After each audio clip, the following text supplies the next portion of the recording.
Hello, my name is Elena. I am a K-5 special education teacher in the great state of Iowa, and this is my first classroom setup vlog.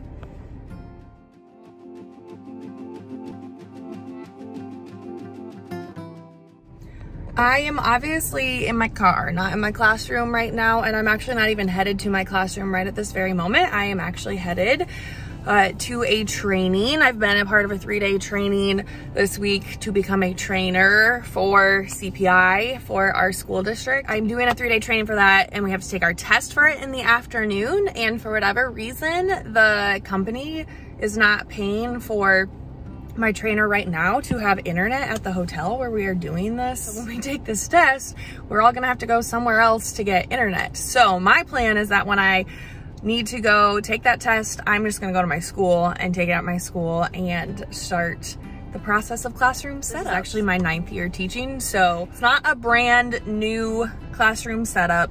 We did have new carpet installed this summer, and as teachers know, you have to clear things off your walls and make sure that they can do all the summer cleaning. So there will be a setup and a putting the classroom back together.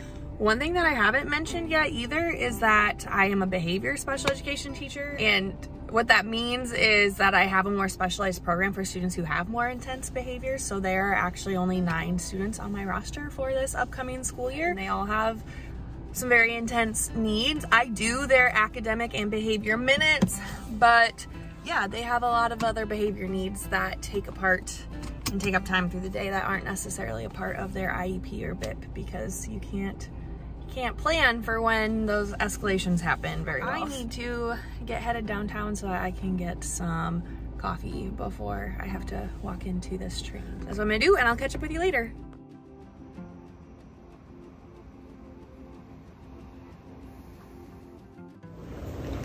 Not ideal. This is the bottom.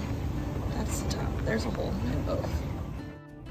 Okay, it is a little after 3 o'clock, but training is done, and I'm now gonna head to my school to take the test, but also start setup. So here we go. Okay, this is what we're working with. I'm surprised at how much I do like the carpet, and they really put things back together pretty well.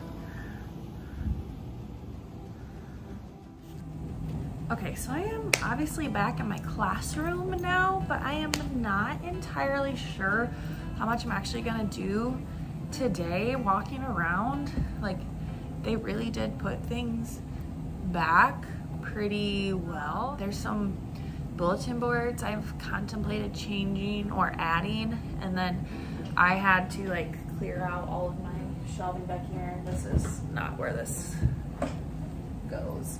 So I don't know, I need to take this test anyways, and so I think after I'm done taking this test, I will mentally see how much energy I have left to putting some of this stuff back. But I should get started on this, and I'm gonna see how much candy I have left in my cupboards. That's kind of gross because it's been in there for 2 months now, but I don't know, don't we all kind of need something to help us focus? So okay, that's what I'm gonna do, and then I'll check back in with you to see what I have the energy to do in my room right now. I finished that test and I passed, so that's good. There's really only one thing that I have the energy for right now, and that is I wanna switch this table with this right here. So it's nice to have this little Keurig and microwave back here with some other things that are out of the way for students. However, I only have 6 different partitioned work and calm down areas in my room. And you know, ideally, not all my students are in here at the same time, but sometimes they are, and we need a lot of available places. I've got more students on my roster than I have partitioned spaces for. Last year, what would happen sometimes is, you know, it's fine to have kids share spaces because not everybody's in here at the same time, but when I have kids share like very designated spaces that are theirs, you know, if they both need it at the same time, it can be really hard to be flexible and get them to you know, a student who is escalating and beginning to be in crisis, to get them to be flexible in that moment and go to a different area is really hard. So I'm gonna try to not have or get away from it as much as possible, where any one cubicle space is theirs. And that means I just need more shelving available for students to like come in and get their break box or get their work things if that's what they're coming in for. And once, if I can set this down, I can show you this better, but like these shelves are on both sides of this. So what I'm thinking is if I switch this with the table that's back there, this table can slide in here and all of the staff things that I had on there can still be on top of that, and I will have room underneath if I need to put additional shelving there. But I can at least use these little cubbies that are on the reverse side of it to put student things that home and house all of their materials. So I'm gonna try to set the camera down and see if I can show that switch happening.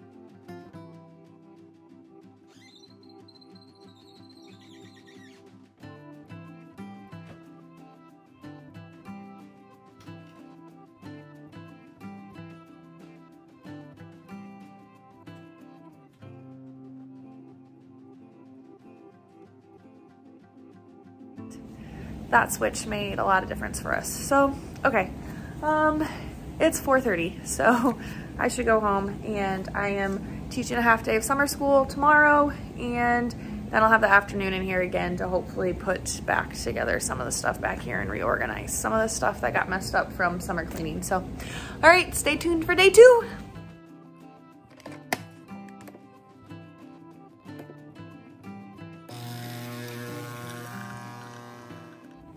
Done with summer school, back in my room, ready to continue with setup.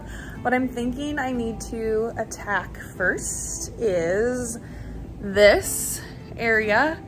It's an eyesore to me to look at. It's functional, yes, because I use those binders, but with where it's going to be at now, closer to students, there's no reason for kids to need anything there. So thinking I'm going to, and because I need to replace all the food stuff there, I need to move that by the table that has the microwave and stuff away from student access. Now, yes, technically somebody could run over there and get it, but it's tucked away in an area that they have no reason to go in. I think the things that are gonna go here will be more books that I'm okay with students touching, getting out, looking through, needing, and other manipulatives. I actually have a cart of math manipulatives down here, and then I house a lot of them in there as well once that all gets put back. But these are not actually very easy to get out from these lower shelves here if you're using them very often. So I think it'll be easier if I have them just more accessible right here. And I can even, you know, direct students to turn around because they're gonna be sitting at my teacher table here. I'm gonna set the camera up and you can kind of watch me in a time lapse, just putting all those things away.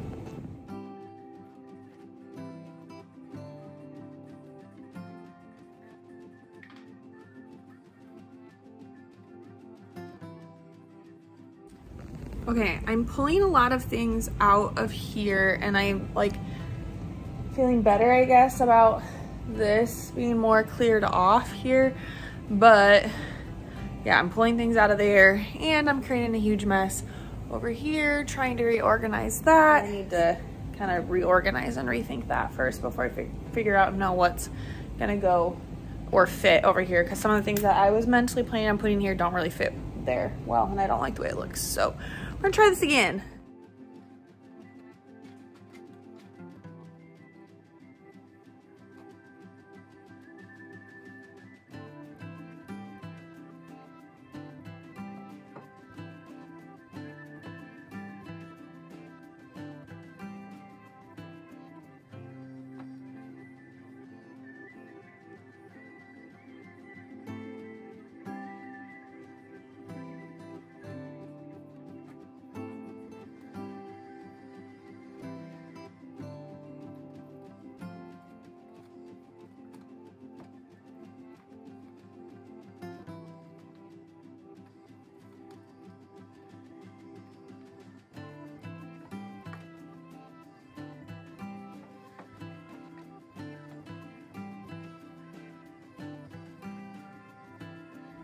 feel good about that. There's a mess if I turn this around back here that needs to be put away, but we'll get to that. One of my favorite things, this is not my original idea, but it's really smart for space saving, is to hang borders. And like these are, I use this when I do Superflex teaching. They're Superpower masks, and these is a number line. Just use command hook and binder clips and hang them that way. So this is what we're working with here. It's not terrible. I mean, there's a lot to clear off here and figure out where it's going. And I need to figure that out some more. It still is an eyesore to me, so oof, that's gonna take some thinking, but that's next.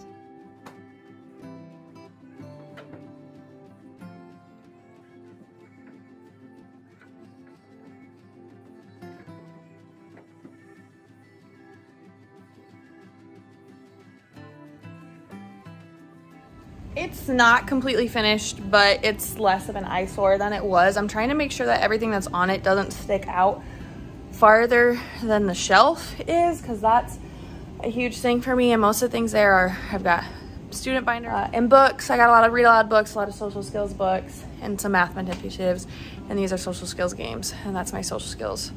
Okay, no, those personal books, social skills curriculum, BIP checklists in that book binder, games, social skills games, manipulatives, math manipulatives, read aloud books that are like social skills related, more like straightforward social skills books, or math manipulatives. So I have some built-in shelves along this wall that's where I housed everything that goes in here while they were doing the work this summer. So I need to put the things from back there back in here. So that's next.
I truly feel so good about the progress that I made today. I have some organizational things that I want to do, and maybe that would be a great another video, and I show you some of my organization systems, because I want to clean some of it out from last year. I did my filing cabinet on our teacher work day at the end of school last year, so that's one thing that I do have done. But all the rest of my drawers, I do want to like pull the drawers out and go through and clean them out. But I mean, things are in place, I think. So besides anything new that I get, Amazon orders, wish list, things that come in, like things are put away. And so I feel good about this. So I'm gonna give you a quick little tour of how far we got today. This is my Superflex Social Town bulletin board. This is not a Nugget couch. It's a knockoff off of Amazon, but it works just the same. It's fantastic. Highly suggest. Great little spot over here. Love it. Okay. I'm moving this way. Again, we got all the partitions, mats, we've talked about that. This cart here, I really like. It looks kind of messy right now, but I am gonna put some labels on it and, you know, maybe make it look a little bit prettier, but functionally it works really well. There's clipboards, coloring books, whiteboards, whiteboard markers, pencils for students right when they come in. If they need, you know, a mental break, something to distract them and get their mind off things. There's some like puzzles, maze books, stuff in there. There's more markers for coloring, Kleenex, hand sanitizer, wipes, Lysol, all the good stuff to keep your hands clean. So that station actually is very useful, even if it's not very pretty looking. Like I said earlier, this station is going to be for student materials and cubbies. And so they're gonna have little caddies and baskets in there that are gonna be labeled. One thing I need to do is buy more of this. Hopefully I can find the same pattern. If not, it's not a huge deal to line those and then label student caddies, put them there. This is my teaching area. Yeah, there's a lot of things out between having mats, because this is really easy to pull out like an accordion. And so you can create another barrier that way. So like, you know, if a student is getting escalated, and even if it's not the one that I'm working with, this can get very easily pulled out and, you know, kind of protect our space back here and create our own little learning area. So here's where I teach my lessons from. Got my filing cabinet, 10 drawer toolbox, think sheets that I use, my, ooh, I hope you can't see names there. That's my schedule from last year. I'm gonna replace with my schedule from this year, a feelings chart, manipulatives and things that I use most often, my Clever Touch, love my sloths there, growth mindset posters. I did not make those. I do have a Teachers Pay Teachers store, but I did not make those ones. And I don't even remember who did, so sorry, I can't help you there. That was from, no, that's not even correct. Oh wait, does it say 26 if I move it? Yeah, okay, that's from the last day of school. These are like my lessons, these two right here. Like I've got a drawer for every lesson that I teach, and then this is my emergency sub plans. So they're just in drawers, and they're not totally sub plans, but more so like if I get called to go help with a situation and the student's paraprofessional needs to work with them during the day, then I will, you know, tell them to get something out of the emergency sub drawer. And it's more so like supplemental activities that anybody could pick up and do with them. It doesn't need to be like a trained teacher who knows how to do a reading intervention or whatever. There's a lot of read aloud books and easy activities in there. And then over here, this got broken when they were replacing the carpet. I realized this is supposed to help. It's supposed to be under here and keep that clasp, but that needs to get fixed so that this actually stays shut. But the read and student iPads to check out, back by all the adult things, floor light, microwave. Please tell me if the Keurig cups are going to get cooked being on top of the microwave like this. I hope not, but if they do, please tell me so I can figure out a different arrangement here. But anyways, that's the room. So thank you so much for sticking with me through this. This was my first vlog and classroom setup. So I hope you enjoyed this video. I hope you found it interesting. Hopefully you got some good ideas of things that you could adapt for your own classroom. And yeah, if there's anything glaringly obvious that you're like, why did you do this? Please comment below, ask me or notify me, something that maybe I am not thinking through clearly. Any questions, comments, leave them below. Thanks for watching.